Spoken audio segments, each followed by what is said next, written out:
মাটির নিচে হাজার হাজার সেনাবাহিনী, ঠিক যেন আলাদা একটি সাম্রাজ্য। শুধু সেনাবাহিনী নয়, আছে রাজপ্রাসাদও। সেনারা দুর্গদ্বার আগলে পাহারা দিচ্ছেন দিনের পর দিন, বছরের পর বছর। এই বাহিনীর বেশিরভাগই মাটির বা ব্রোঞ্জের তৈরি। চীনের বিশাল এই বাহিনী গোটা দুনিয়াকে বিস্ময়ের মধ্যে ফেলে দিয়েছিল।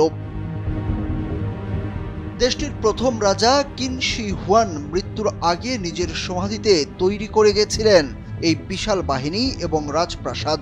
প্রাচীন সভ্যতার অনন্য নিদর্শন এই টেরাকোটা সেনাবাহিনী নির্মাণের পর প্রায় 2000 বছর কেটে যায় এগুলোকে আবিষ্কার করতে। 1974 সালের মার্চ মাসে চীনের রাজকীয় শহর জিআন এর জিয়াং অঞ্চলের কয়েকজন কৃষক কৃষিকাজের জন্য পানি উত্তোলনের আশায় শক্ত মাটির আবরণে আবৃত একটি জায়গায় এসে দাঁড়ান। সেখানে তারা মাটির তৈরি হাত পা এবং ব্রোঞ্জের তৈরি তীরের ফলার সন্ধান পায়। এরপর এই জায়গাটি খনন করে পূর্ণ আকারের বিশাল সেনাবাহিনীর সন্ধান পান প্রত্নতাত্ত্বিকরা। চীনের প্রথম সম্রাট কিন শি হুয়াংডি মাত্র 13 বছর বয়সে কিন প্রদেশের রাজা হিসাবে সিংহাসনে পদার্পণ করেন। এর 25 বছর পর 246 খ্রিস্টপূর্বে তিনি প্রতিবেশী 6টি দেশ এবং সংযুক্ত চীন জয় করেন।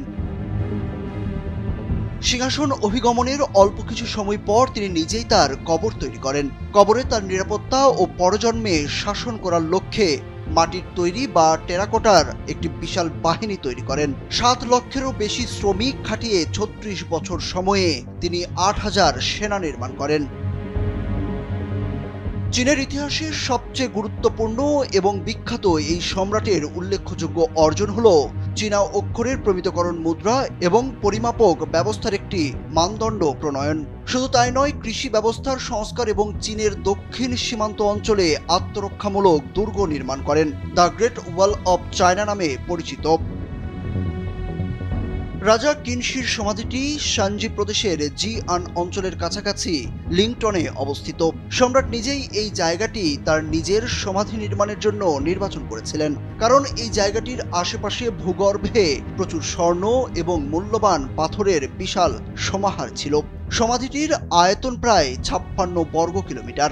ঐতিহাসিক বিভিন্ন প্রামাণ্য দলিলাদি গবেষণা করে জানা যায় সমাধিটিতে হাজারো টেরাকোটা সৈন্যের সাথে 54টি মালগাড়ির একটি পুরো বহর রয়েছে।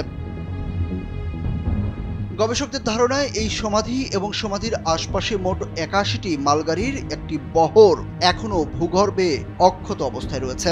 সমাধিটি কেবল সম্রাটের সৈন্যবাহিনী এবং কবরের স্থাপত্যের নিদর্শন নয়।